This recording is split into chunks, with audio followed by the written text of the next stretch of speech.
100-ൽ കൂടുതൽ, കേരളത്തിൽ 100-ൽ കൂടുതൽ സീറ്റുകൾ UDF ജയിക്കും. തരംഗം തന്നെ, തദ്ദേശ തെരഞ്ഞെടുപ്പിലെ തരംഗം ആവർത്തിച്ച് പ്രതിഫലിക്കും. 10,000-ന് മുകളിൽ ഭൂരിപക്ഷത്തിൽ ജയിക്കും.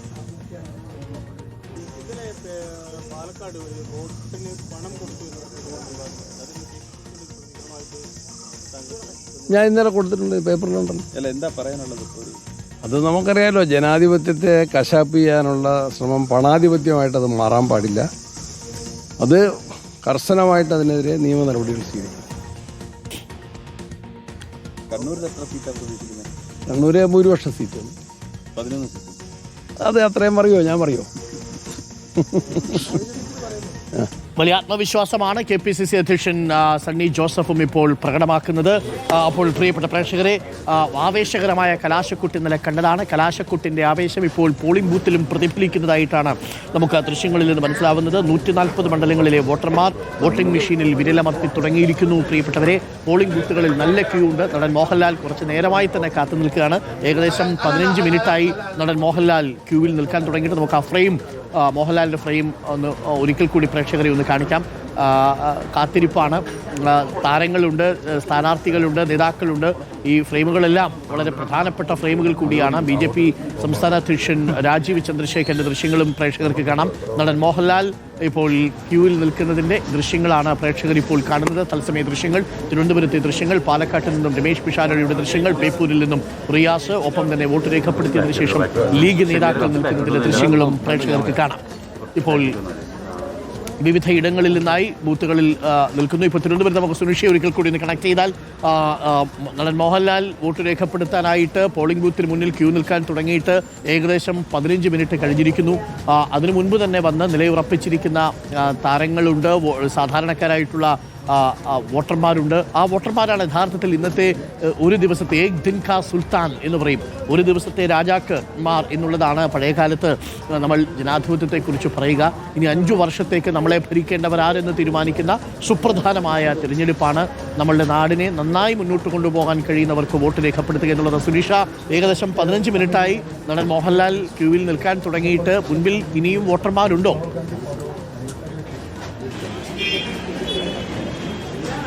ഉണ്ട് അരുൺ, ഇനിയും വോട്ടർമാരുണ്ട്. ഇനിയും ഒരു 3-4-ലധികം വോട്ടർമാർ ഇനിയും മോഹൻലാലിന്റെ മുന്നിലുണ്ട്. അവരെല്ലാം വോട്ട് ചെയ്തതിന് ശേഷമാണ് മോഹൻലാലിന് കയറാൻ കഴിയുള്ളൂ. ഈ പറഞ്ഞതുപോലെ ഏകദേശം 7 മണിയോടുകൂടി തന്നെ മോഹൻലാൽ ഈ മുടവൻമുകളിലെ 36-ാം ബൂത്തിന് മുന്നിൽ എത്തിയിരുന്നു. ഇപ്പോൾ 7:24 15 മിനിറ്റിലധികമായി ക്യൂ നിൽക്കുന്നു. അതിനുശേഷം നേരത്തെയും അതിനുശേഷം, അതായത് ഈ 5 പേർ വോട്ട് ചെയ്തതിനു ശേഷം ഉടൻ കയറുമെന്നുള്ളതാണ് മനസ്സിലാക്കാൻ കഴിയുന്നത്. ഏതായാലും നിലവിൽ ഇപ്പോൾ ക്യൂവിൽ തന്നെയാണ്. ഉടൻ കയറാനുള്ള ഒരു, അതായത് ഈ അടുത്ത 3-4 പേർ പോയാൽ ഉടൻ കയറാൻ കഴിയുമെന്നുള്ളത് തന്നെയാണ് പ്രതീക്ഷിക്കുന്നത്. ഈ പറഞ്ഞതുപോലെ എല്ലാവരും 6:30 മുതൽ ക്യൂ നിൽക്കുന്നതാണ്. അതുകൊണ്ട് തന്നെ അതിന് പിറകിലായി തന്നെ ക്യൂ നിന്നുകൊണ്ട് നിരവധി ആളുകൾ മോഹൻലാൽ വരുന്നത് കൊണ്ട് തന്നെ ഈ സമയത്തേക്ക് ഈ ബൂത്തിലെത്തിയ ആളുകളുണ്ട്. 7 മണി സമയത്ത് തന്നെ കൂടുതൽ ആളുകൾ ഈ ഭാഗത്തേക്ക്, ഈ ബൂത്തിലേക്ക് എത്തുന്നൊരു കാഴ്ച കൂടിയുണ്ട്. അതുകൊണ്ട് തന്നെ ഈ തിരക്കെല്ലാം നിയന്ത്രിക്കേണ്ടത് കൂടി അത്യാവശ്യമാണ്. നിരവധി പോലീസ് സംവിധാനങ്ങളെല്ലാം തന്നെ ഇവിടെ ഈ തിരക്ക് കൂടാതിരിക്കാനുള്ള സംവിധാനങ്ങൾ. സുനീഷ, മോഹൻലാൽ ഇപ്പോഴും കാത്തുനിൽപ്പാണ്. ഇപ്പോൾ KPCC പ്രസിഡന്റും പ്രതിപക്ഷ നേതാവും പാണക്കാട് തങ്ങൾ കുടുംബത്തിലുള്ളവരും വോട്ട് രേഖപ്പെടുത്തി. ശ്രീലേഖ വട്ടിയൂർക്കാവിൽ വോട്ട് രേഖപ്പെടുത്തി മടങ്ങുന്നതിന്റെ ദൃശ്യങ്ങൾ കൂടി പ്രേക്ഷകർക്ക് കാണാം. മുഹമ്മദ് റിയാസ് മിനിസ്റ്ററും ഒപ്പം ബേപ്പൂരിലെ LDF സ്ഥാനാർത്ഥിയും വോട്ട് രേഖപ്പെടുത്താനായി ക്യൂവിൽ നിൽക്കുന്നതിന്റെ ദൃശ്യങ്ങളാണ് പ്രേക്ഷകർ കാണുന്നത്.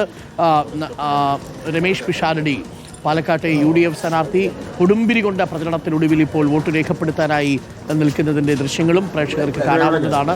പോളിംഗ് ബൂത്തിലേക്ക് എത്തുന്ന NDA സ്ഥാനാർത്ഥിയുടെ ദൃശ്യമാണ്. തിരുവനന്തപുരത്ത് വലിയ ത്രികോണ മത്സരം നടക്കുന്ന മണ്ഡലമാണ് വട്ടിയൂർക്കാവ്. ഇപ്പോൾ BJPയുടെ സംസ്ഥാന അധ്യക്ഷൻ രാജീവ് ചന്ദ്രശേഖരും വോട്ട് രേഖപ്പെടുത്തുന്ന നിയമത്തെ NDAയുടെ സ്ഥാനാർത്ഥിയാണ്. വോട്ട് രേഖപ്പെടുത്താനായി നിൽക്കുന്നതിൻ്റെ ദൃശ്യങ്ങളും പ്രേക്ഷകർക്ക് കാണാം. നടൻ മോഹൻലാൽ, റിയാസ്, രാവിലെ തന്നെ വോട്ട് രേഖപ്പെടുത്താനായി വോട്ടർമാരുടെ ഒരു നീണ്ട നിര ക്യൂവായി തന്നെ രൂപപ്പെട്ടിരിക്കുന്നു എന്നുള്ളതാണ് ഏറ്റവും പ്രധാനപ്പെട്ട കാര്യം.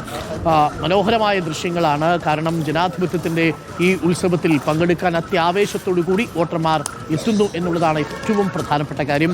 മനോഹരമായ ഈ കാഴ്ച, വോട്ടുത്സവത്തിൻ്റെ കാഴ്ച, അടുത്ത 5 വർഷത്തേക്ക് കേരളം ആര് ഭരിക്കണം എന്നുള്ളതിൻ്റെ ഏറ്റവും നിർണായകമായ ചോദ്യമാണ്.